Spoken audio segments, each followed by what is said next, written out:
स्वागत किया। प्रकाश सूरज के छोट भाई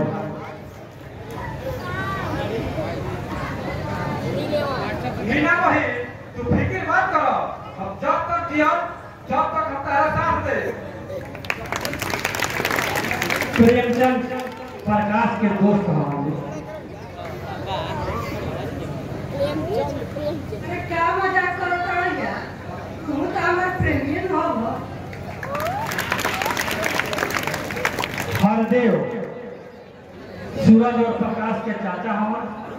सूरज के बेईमान और निर्दयी चाचा हरदेव।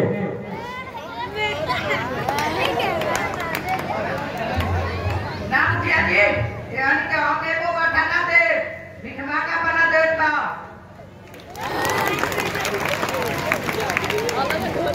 डॉक्टर एक अस्पताल के वो डॉक्टर साहब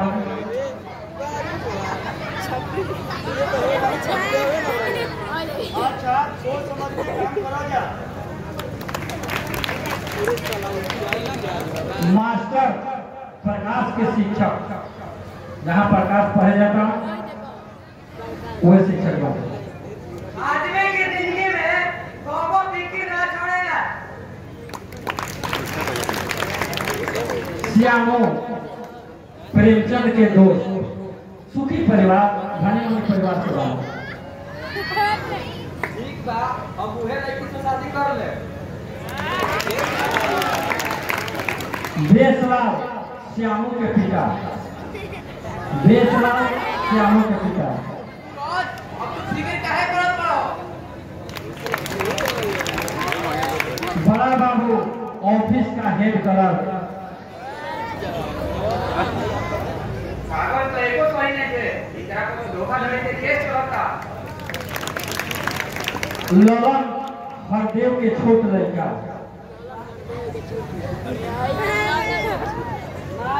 बाबूजी के समझाओ ना।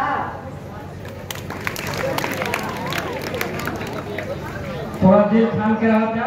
हास्य कलाकार भूलना और पंडित जी दोनों जने के साथ में बुला देता है।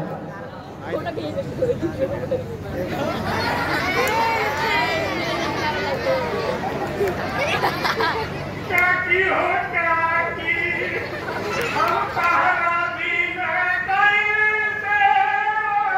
हो काकी।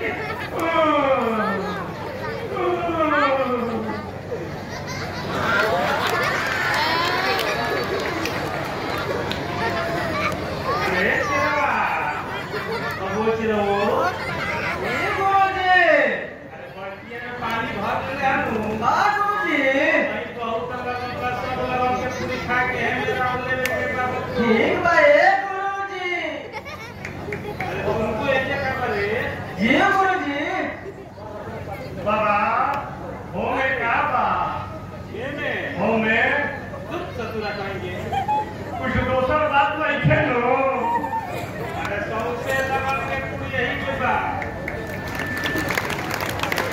एगो मुखिया जी बानी, थोड़ा सा दूर गइल बा। मुखिया जी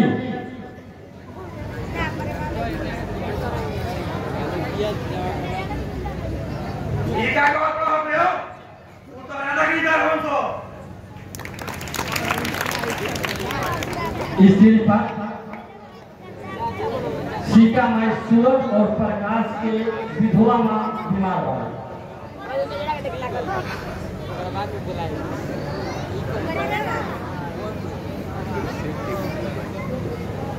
ना ना बेटा, तू हमरा दवाई खाती और मत ले जाओ।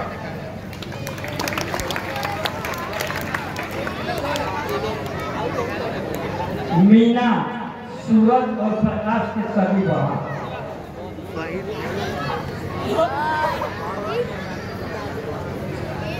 भगवान रौरा इमे मंजूर बा, हमनी के अनाथ बनाओ। रूना हरदेव के पत्नी।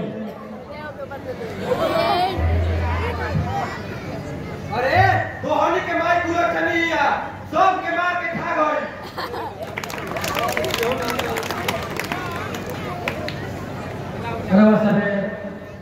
ड्रामा के पात्र पर से देख लेने जा। एक मैं हम कुछ सब